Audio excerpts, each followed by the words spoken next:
ಸ್ನೇಹಿತರೆ, ಸುಖಿ ಸಂಸಾರದಲ್ಲಿ ಸುಲಭವಾದಂತಹ ಒಂದಿಷ್ಟು ಸೂತ್ರಗಳಿರ್ತವು. ಸಪ್ತಪದಿ ತುಳಿದು ಒಂದಾದ ಮೇಲೆ ಜೀವನ ಶುರುವಾಗ್ತದೆ. ಸಿನಿಮಾದಲ್ಲಿ ತೋರಿಸಿದ ಹಾಗೆ ಪ್ರೀತಿ ವಾಸ್ತವ ಸಂಸಾರಕ್ಕೂ ವ್ಯತ್ಯಾಸ ಇರ್ತದೆ. ಸಣ್ಣ ಸಣ್ಣ ಕೆಲಸಗಳ ಗುರುತಿಸುವಿಕೆ ಮಾಡೋದು, ಒಬ್ಬರಿಗೊಬ್ಬರು ಪ್ರಶಂಸೆಯನ್ನು ಕೊಡೋದು, ಹೆಂಡತಿ ದಿನಪೂರ್ತಿ ಮಾಡುವ ಮನೆ ಕೆಲಸ ಅಥವಾ ಗಂಡ ಕಚೇರಿಯಲ್ಲಿ ಪಡೆಯುವ ಕಷ್ಟವನ್ನು ಅವರವರ ಜವಾಬ್ದಾರಿ ಅಂಥೇಳಿ ನಿರ್ಲಕ್ಷ್ಯ ಮಾಡಬೇಡ್ರಿ. ಅವರಿಗೆ ಒಂದು ಚಿಕ್ಕ ಪ್ರಶಂಸೆಯನ್ನು ಕೊಡ್ರಿ. ನೀವು ಅವರನ್ನು ಗಾಢವಾಗಿ ಪ್ರೀತಿಸ್ರಿ. ಆ ವ್ಯಕ್ತಿಯನ್ನು ಯಾರೂ ಅಷ್ಟು ಪ್ರೀತಿಸಲಿಕ್ಕೆ ಸಾಧ್ಯ ಇಲ್ಲ ಅಂತ ಅವರಿಗೆ ಮನವರಿಕೆ ಆಗುವಷ್ಟು ಗಾಢವಾಗಿ ಪ್ರೀತಿಸಬೇಕು. ಯಾವುದೇ ಕಾರಣಕ್ಕೂ ಆಪ್ತ ಸಂಬಂಧಗಳಲ್ಲಿ ಸುಳ್ಳನ್ನು ಹೇಳಬಾರ್ದು. ಸುಳ್ಳು ಹೇಳೋದ್ರಿಂದ ಎಷ್ಟೋ ಸಂಬಂಧಗಳು ಮುರಿದು ಹೋಗ್ತವೆ. ಸುಳ್ಳು ಹೇಳೋದ್ರಿಂದ ಎದುರಿರುವಂತಹ ವ್ಯಕ್ತಿಗೆ ನಮ್ಮ ಮೇಲೆ ನಂಬಿಕೆ ಕಡಿಮೆ ಆಗ್ತದೆ. ಸಂವಹನ ಅಂತಂದರೆ ಕಮ್ಯುನಿಕೇಷನ್. ಸಂವಹನ ಚೆನ್ನಾಗಿರಬೇಕು. ಒಬ್ಬರಿಗೊಬ್ಬರು ಸ್ವಾತಂತ್ರ್ಯವಾಗಿರಬೇಕು. ಅವರ ಮನಸ್ಸಿನಲ್ಲಿರುವಂತಹ ಅಭಿಪ್ರಾಯಗಳನ್ನು ನಾವು ನೇರವಾಗಿ ಕೇಳಬೇಕು ಮತ್ತು ನೇರವಾಗಿ ಹೇಳಬೇಕು. ಸಂವಹನ ಚೆನ್ನಾಗಿದ್ದರೆ ಸಂಬಂಧ ಕೂಡ ಚೆನ್ನಾಗಿರ್ತದೆ. ಆದಷ್ಟು ಮಾತುಕತೆ ಚೆನ್ನಾಗಿರಬೇಕು, ಸಹಜವಾಗಿರಬೇಕು, ಮೃದುವಾಗಿರಬೇಕು.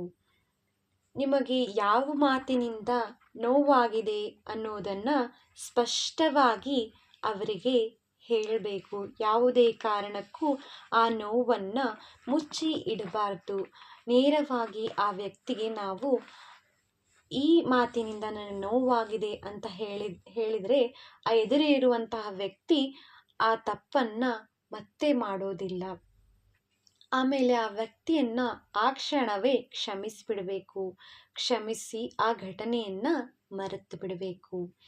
ಪದೇ ಪದೇ ಪದೇ ಬೇರೆ ಆಗುವುದು, ನಾನಿನಿಗೆ ಡೈವರ್ಸ್ ಕೊಟ್ಬಿಡ್ತೀನಿ, ನಾನಿನ್ನಿಂದ ದೂರ ಆಗಿಬಿಡ್ತೀನಿ ಅನ್ನುವಂತಹ ಮಾತುಗಳನ್ನು ಯಾವುದೇ ಕಾರಣಕ್ಕೂ ಹೇಳಬಾರ್ದು. ನಮ್ಮ ಬ್ರಹ್ಮಾಂಡ ಇರ್ತದ, ಆ ಬ್ರಹ್ಮಾಂಡ ಈ ಮಾತುಗಳನ್ನು ಕೇಳಿಸ್ಕೊಳ್ತಾ ಇರ್ತದ. ಆ ಬ್ರಹ್ಮಾಂಡ ನಾವು ಏನನ್ನ ಹೇಳ್ತೀವಿ ಅದೇ ಆಗ್ತದೆ. ಹೀಗಾಗಿ ಯಾವುದೇ ಕಾರಣಕ್ಕೂ ನಾವು ಇಂತಹ ಮಾತುಗಳನ್ನು ಹೇಳಬಾರ್ದು. ಈ ರೀತಿ ನಾವು ಪದೇ ಪದೇ ಅದೇ ವಿಷಯವನ್ನು ಮಾತಾಡೋದ್ರಿಂದ ಎದುರಿರುವಂತಹ ವ್ಯಕ್ತಿ ಸಂಬಂಧವನ್ನು ಮುಂದುವರಿಸಬೇಕು, ಚೆನ್ನಾಗಿರಬೇಕು ಅನ್ನೋ ವ್ಯಕ್ತಿಯಲ್ಲಿ ಕೂಡ ಕೆಟ್ಟ ಯೋಚನೆಗಳು ಬರೋಕ್ಕೆ ಶುರುವಾಗ್ತವೆ.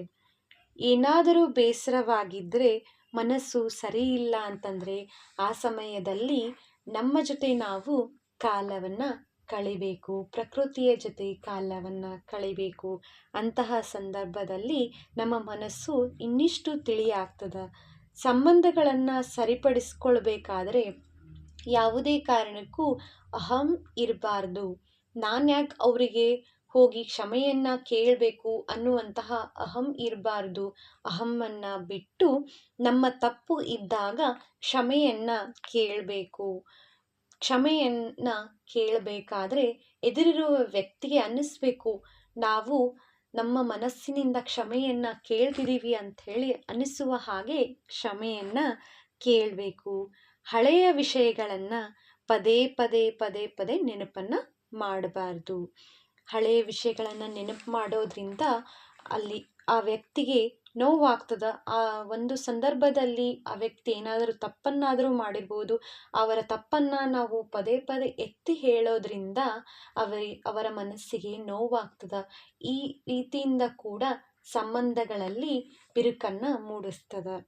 ಸಂಬಂಧಗಳನ್ನು ಸರಿಪಡಿಸ್ಕೊಳ್ಬೇಕಾದ್ರೆ ಮೂರನೇ ವ್ಯಕ್ತಿಯ ಸಹಾಯವನ್ನು ಯಾವುದೇ ಕಾರಣಕ್ಕೂ ಕೂಡ ತೆಗೆದುಕೊಳ್ಬಾರ್ದು.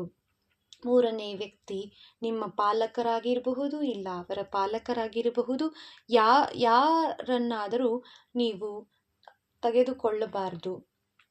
ತೆಗೆದುಕೊಳ್ಳೋದ್ರಿಂದ ಅದರಿಂದ ತಪ್ಪುಗಳು ಜಾಸ್ತಿಯೇ ಆಗ್ತವೆ ಹೊರತಾಗಿ ಅವರ ಮನಸ್ಥಿತಿ ಇವರ ಮನಸ್ಥಿತಿ ಸೇರಿ ಸಂಬಂಧದಲ್ಲಿ ದೊಡ್ಡ ಬಿರುಕೆ ಹೋಗ್ತದೆ. ಸಂಬಂಧದಲ್ಲಿ ಅತಿಯಾಗಿ ಪ್ರೀತಿ ವಿಶ್ವಾಸ ಇರಬೇಕು, ಒಬ್ಬರಿಗೊಬ್ಬರು ಗೌರವವನ್ನು ಕೊಡಬೇಕು, ಸಹಾಯವನ್ನು ಮಾಡಬೇಕು, ಎಲ್ಲ ಕೃತಜ್ಞತೆಯಿಂದ ಇರಬೇಕು. ಯಾವುದೇ ಒಂದು ಸಣ್ಣ ಕೆಲಸವನ್ನು ಮಾಡಿದರೆ ನಿಮಗೆ ಆ ವಿಷಯ ಇಷ್ಟ ಆಯಿತು ಅಂತಂದರೆ ಕೃತಜ್ಞತೆಯನ್ನು ಹೇಳಬೇಕು. ಆಕೆ ಅಥವಾ ಆತನಿಗೆ ಯಾವುದಾದ್ರೂ ಒಂದು ವಿಷಯಕ್ಕೆ ಏನಾದರೂ ಅವರ ಭಾವನೆಗಳಿಗೆ ನಾವೇನು ಮಾಡಬೇಕು, ಬೆಲೆಯನ್ನು ಕೊಡಬೇಕು. ಅವರಿಗೆ ಏನಾದರೂ ನೋವಾಗಿದ್ದರೆ ನಾವು ಅವರ ಭಾವನೆಗಳಿಗೆ ಬೆಲೆಯನ್ನು ಕೊಟ್ಟು ಕ್ಷಮೆಯನ್ನು ಕೇಳಬೇಕು. ಅವರ ಮೇಲೆ ಯಾವುದೇ ಕಾರಣಕ್ಕೂ ಆರೋಪವನ್ನು ನಾವು ಹೊರಿಸಬಾರ್ದು. ನಾವು ಪರಿಪೂರ್ಣವಾದಂತಹ ಸಂಗಾತಿ ಆಗಲಿಲ್ಲ ಅಂತಂದರೂ ಕೂಡ ಒಂದು ಕ್ಷಣ ಪ್ರಯತ್ನವನ್ನಾದರೂ ನಾವು ಮಾಡಬೇಕು. ಈ ಜಗತ್ತಿನಲ್ಲಿ ಯಾರೂ ಕೂಡ ಪರಿಪೂರ್ಣರಲ್ಲ ಅನ್ನೋದನ್ನು ಮೊದಲು ನಾವು ತಿಳ್ಕೊಂಡಿರಬೇಕು. ಯಾರೂ ಪರ್ಫೆಕ್ಟ್ ಅಲ್ಲ ಈ ಜೀವನದಲ್ಲಿ ಅನ್ನೋದನ್ನು ತಿಳ್ಕೊಂಡು ಮುಂದುವರಿಬೇಕು. ಜಗಳ ಯಾವತ್ತಾಗಿರ್ತದೋ ಅವತ್ತಿನ ದಿನ ನಾವು ಯಾವುದೇ ಕಾರಣಕ್ಕೂ ಮಾತು ಬಿಡೋದಾಗಿರ್ಬೋದು, ಒಬ್ಬರಿಂದೊಬ್ಬರು ಮಾತು ಬಿಟ್ಟು ಮುಖ ಒದಿಸ್ಕೊಂಡು ಅಡ್ಡಾಡೋದಾಗಿರ್ಬೋದು, ಯಾವುದೇ ಕಾರಣಕ್ಕೂ ಕೂಡ ಮಾಡಬಾರ್ದು. ಒಬ್ಬರಿಗೊಬ್ಬರು ಮಾತಾಡಬೇಕು. ಮೊದಲು ಚೆನ್ನಾಗಿ ಕಮ್ಯುನಿಕೇಷನನ್ನು ಮಾಡಿಕೊಳ್ಬೇಕು. ಮಾಡೋದ್ರಿಂದ ಜಗಳವಾಡಿದ ವಿಚಾರವನ್ನು ಬಿಟ್ಟು ಎಲ್ಲ ಕೆಲಸಗಳನ್ನು ದಿನ ನಡೆಯುತ್ತದಲ್ಲ ಕೆಲಸಗಳನ್ನು ನಾವು ಮಾಡಬೇಕು. ಮಾಡ್ತಾ ದಿನ ಮುಗಿಯೋದ್ರೊಳಗಡೆ ನಮ್ಮ ಜಗಳದ ಸಮಸ್ಯೆಗಳನ್ನು ಬಗೆಹರಿಸ್ಕೊಳ್ಬೇಕು. ಅದನ್ನು ಮತ್ತೊಂದು ದಿನಕ್ಕೆ ಯಾವುದೇ ಕಾರಣಕ್ಕೂ ವರ್ಗಾವಣೆಯನ್ನು ಮಾಡಬಾರ್ದು.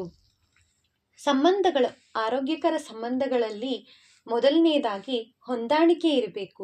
ಚೆನ್ನಾಗಿ ಹೊಂದಾಣಿಕೆಯನ್ನು ಮಾಡಿಕೊಳ್ಬೇಕು. ಅವರ ತಪ್ಪುಗಳಾದರೆ ನಾವು ಅದನ್ನು ಅರ್ಥ ಮಾಡ್ಕೊಳ್ಬೇಕು. ನಾವು ತಪ್ಪು ಮಾಡಿದರೆ ಅವರು ಅರ್ಥ ಮಾಡ್ಕೊಳ್ಬೇಕು. ತಪ್ಪನ್ನು ತಿದ್ದಿ ನಡಿಬೇಕು. ನಮ್ಮ ವರ್ತನೆಯಿಂದ ಅವರಿಗೆ ಬೇಸರ ವರ್ತನೆಗಳಿದ್ದರೆ ಅದನ್ನು ನಾವು ತಿದ್ದುಕೊಳ್ಬೇಕು. ಅವ್ರ ವರ್ತನೆಯಿಂದ ನಮಗೆ ಬೇಸರ ಆಗೋದ್ರಿಂದ ಅವರು ತಿದ್ದುಕೊಳ್ಬೇಕು.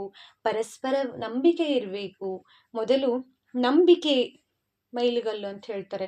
ಒಂದು ಮನೆ ಕಟ್ಟಿಸ್ಬೇಕಾದ್ರೆ ಎಷ್ಟು ಬೇಸ್ಮೆಂಟ್ ಮುಖ್ಯನೋ ಅದೇ ಒಂದು ಸಂಬಂಧದಲ್ಲಿ ನಂಬಿಕೆ ಅನ್ನುವುದು ತುಂಬ ಮುಖ್ಯ.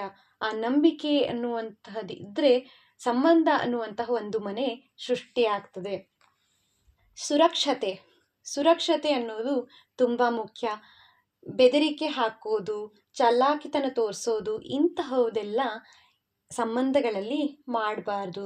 ಈ ರೀತಿ ಮಾಡೋದ್ರಿಂದ ಸಂಬಂಧಗಳು ಒಡೆದು ಹೋಗ್ತವೆ. ಮನಸ್ಥಿತಿಗಳು ಯಾವಾಗಲೂ ಒಬ್ಬರಿಗೊಬ್ಬರು ಗೌರವವನ್ನು ಕೊಡಬೇಕು, ಮಾತನಾಡಬೇಕು, ನೋವಾಗದಂತೆ ನಡ್ಕೊಳ್ಬೇಕು. ಸಂಬಂಧದಲ್ಲಿ ಇನ್ನೊಂದು ಮುಖ್ಯ ಏನಂತಂದರೆ ಪ್ರಾಮಾಣಿಕತೆ. ಯಾವಾಗಲೂ ಕೂಡ ಪ್ರಾಮಾಣಿಕತೆಯಿಂದ ಪ್ರಾಂಪ್ಟ್ ಆಗಿರಬೇಕು.